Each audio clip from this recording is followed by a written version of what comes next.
نحمده ونصلي ونسلم على رسوله الكريم اما بعد فاعوذ بالله من الشيطان الرجيم بسم الله الرحمن الرحيم سبحان الذي أسرى بعبده ليلا من المسجد الحرام إلى المسجد الأقصى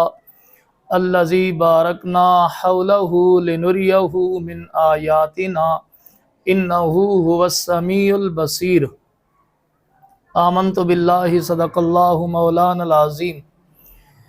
جس آیت مقدسہ کی تلاوت کی، اس آیت پاک میں اللہ رب العالمین جل شانہ نے نبی پاک صلی اللہ علیہ وآلہ وسلم کے عظیم الشان معجزہ معراج کا تذکرہ کیا ہے۔ اللہ کے حبیب صلی اللہ علیہ وآلہ وسلم کا یہ معجزہ معراج دو مراحل پر مشتمل تھا۔ ایک مرحلہ مسجد حرام سے مسجد اقصیٰ تک تھا، اور دوسرا مرحلہ مسجد اقصیٰ سے لا منتہا اور اللہ رب العالمین جل شانہ کی بارگاہ میں حاضری تک مشتمل تھا۔ نبی پاک صلی اللہ علیہ وآلہ وسلم کے اس سفر معراج کو بیان کرتے ہوئے اللہ تعالیٰ نے بالخصوص جو مسجد اقصیٰ کے سفر کو بیان فرمایا، اس میں فرمایا لِنُرِيَهُ مِنْ آیاتنا، ہم اپنے پیغمبر صلی اللہ علیہ وسلم کو اپنی نشانیاں دکھانا چاہتے تھے۔ اللہ کے پیارے حبیب صلی اللہ علیہ وآلہ وسلم نے سفر معراج میں بہت سارے مشاہدات کیے، اور بہت سارے مشاہدات کی خبر آپ نے اپنی امت کو دی اور اپنی امت کو بتائے۔ آپ صلی اللہ علیہ وآلہ وسلم نے اپنے مشاہدات اس لیے بیان فرمائے تاکہ آپ کی امت آپ کے بیان کردہ مشاہدات سے دین سیکھے اور اس پر عمل کرے۔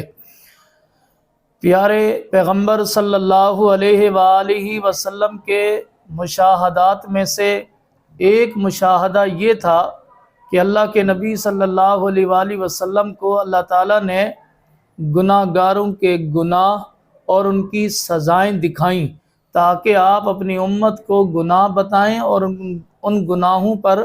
ملنے والی سزاؤں کے متعلق بھی آپ بتائیں۔ اور اسی طرح اللہ تعالیٰ نے آپ کو نیکوکاروں کو بھی دکھایا، جو نیکوکار ہوتے ہیں اور ان کو جو جزا ملتی ہے، اچھا اجر ملتا ہے، وہ بھی آپ نے مشاہدہ کیا اور اپنی امت کو بتایا، تاکہ آپ کی امت نیکیوں پر سبقت کرے، آگے بڑھے اور ان پر عمل کرے۔ پیارے آقا صلی اللہ علیہ وآلہ وسلم کا ایک مشاہدہ جو آپ نے سفر معراج میں کیا، میں عرض کرنا چاہتا ہوں۔ صحیح حدیث ہے مسند احمد کی، اللہ کے پیارے نبی صلی اللہ علیہ وآلہ وسلم نے فرمایا رأیت لیلۃ اسری بی رجلا یسبح فی نہر، فرمایا کہ جس رات مجھے اسراء کرائی گئی، رات کا سفر کرایا گیا، معراج کرائی گئی، اس رات میں نے ایک شخص کو دیکھا یسبح فی نہر، کہ وہ ایک نہر میں، دریا میں تیر رہا ہے۔ فَيُلْقَمُ الْحِجَارَةُ، میں نے دیکھا کہ اس کے منہ میں پتھر ڈالے جا رہے ہیں اور اس کو پتھر کھلائے جا رہے ہیں۔ میں نے پوچھا فَسَأَلْتُ مَا هَذَا، میں نے پوچھا یہ کیا معاملہ ہے؟ یقیناً آپ کے ساتھ جو فرشتے تھے حضرت جبریل علیہ السلام، انہی کا نام آتا ہے، آپ انہی سے استفسار فرمایا کرتے تھے۔ تو آپ نے حضرت جبریل سے پوچھا ما ھذا، یہ کیا معاملہ ہے کہ یہ شخص دریا میں، نہر میں تیر رہا ہے اور اس کے منہ میں پتھر ڈالے جا رہے ہیں اور اس کو پتھر کھلائے جا رہے ہیں؟ تو حضرت جبریل امین رضی اللہ تعالیٰ عنہ نے عرض کی فقال آکل الربا، کہ یا رسول اللہ صلی اللہ علیہ وآلہ وسلم، یہ سود خور ہے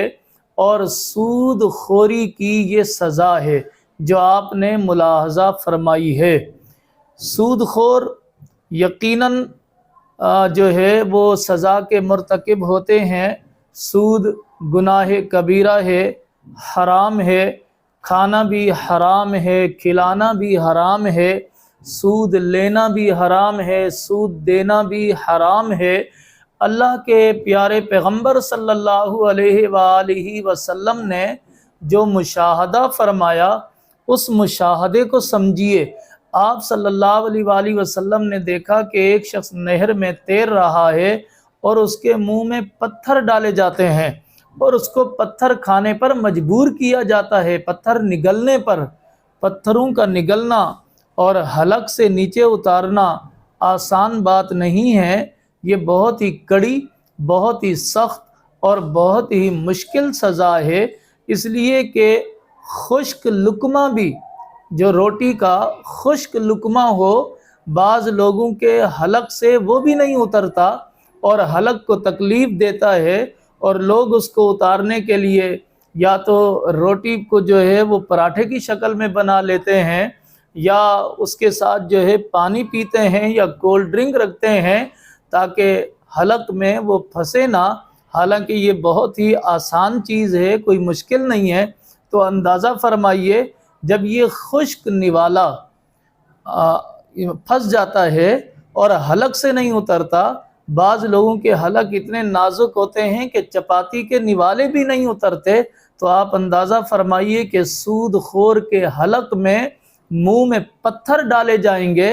اور اس سے پتھر نگلوائے جائیں گے اور اس کو نگلنے پر مجبور کیا جائے گا، تو پھر اس کے گلے کا کیا عالم ہوگا، اس کی سانس کی نالیوں کا کیا عالم ہوگا۔ یہ پتھر اس کے گلے کو زخمی کر دیں گے، اس کی سانس کی نالیوں کو توڑ پھوڑ کر کے رکھ دیں گے، اور یہ سزا بالکل برحق ہے کہ دنیا میں وہ لوگوں کی مجبوریوں سے فائدہ اٹھاتا تھا، حرام کھاتا تھا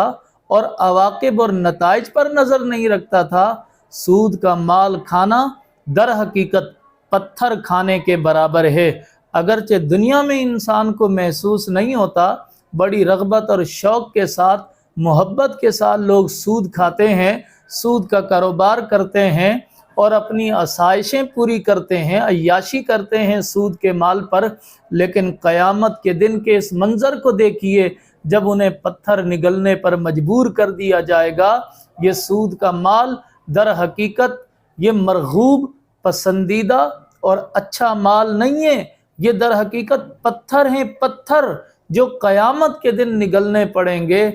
اللہ اور اس کے رسول صلی اللہ علیہ وآلہ وسلم نے اہل اسلام کو سود سے سختی سے منع کیا ہے۔ قرآن مجید فرقان حمید میں سود کو اللہ اور اس کے رسول کے ساتھ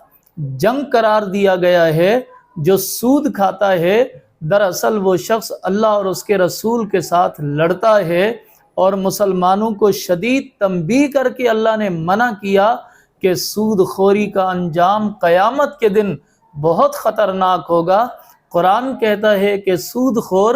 قیامت کے دن اس حال میں کھڑے ہوں گے کہ وہ باولے ہوں گے، معوف العقل ہوں گے، مخبوط الحواس ہوں گے، اور جس طرح ایک دنیا میں دیوانہ اور باولا شخص ہوتا ہے جسے اپنا پتہ نہیں ہوتا، جسے دوسروں کا پتہ نہیں ہوتا، اس طرح مخبوط الحواس ہو کر وہ اٹھیں گے، اور وہ ان کو نہ اپنی خبر ہوگی نہ کسی اور چیز کی خبر ہوگی۔ تو اللہ کے پیارے نبی صلی اللہ علیہ وآلہ وسلم نے سفر معراج میں یہ مشاہدہ فرمایا کہ سود خوروں کو پتھر کھلائے جا رہے تھے۔ سود خوری سے ڈرنا چاہیے، بچنا چاہیے، اپنے معاملات کو خالص کرنا چاہیے، لقمہ حرام سے محفوظ رہنا چاہیے۔ یہ چند روزہ عارضی زندگی گزر جاتی ہے، لیکن قیامت کی منازل بڑی سخت ہوں گی، بڑی دشواریاں ہوں گی۔ انہیں پار کرنے کے لیے لازم ہے کہ دنیا میں ہم سود خوری سے اور اس قسم کے دوسرے حرام ذرائع سے حاصل ہونے والے رزق سے اپنے آپ کو بچائے رکھیں۔ اللہ مجھے اور آپ کو عمل کی توفیق عطا فرمائے۔ وآخر دعوانا ان الحمد للہ رب العالمین۔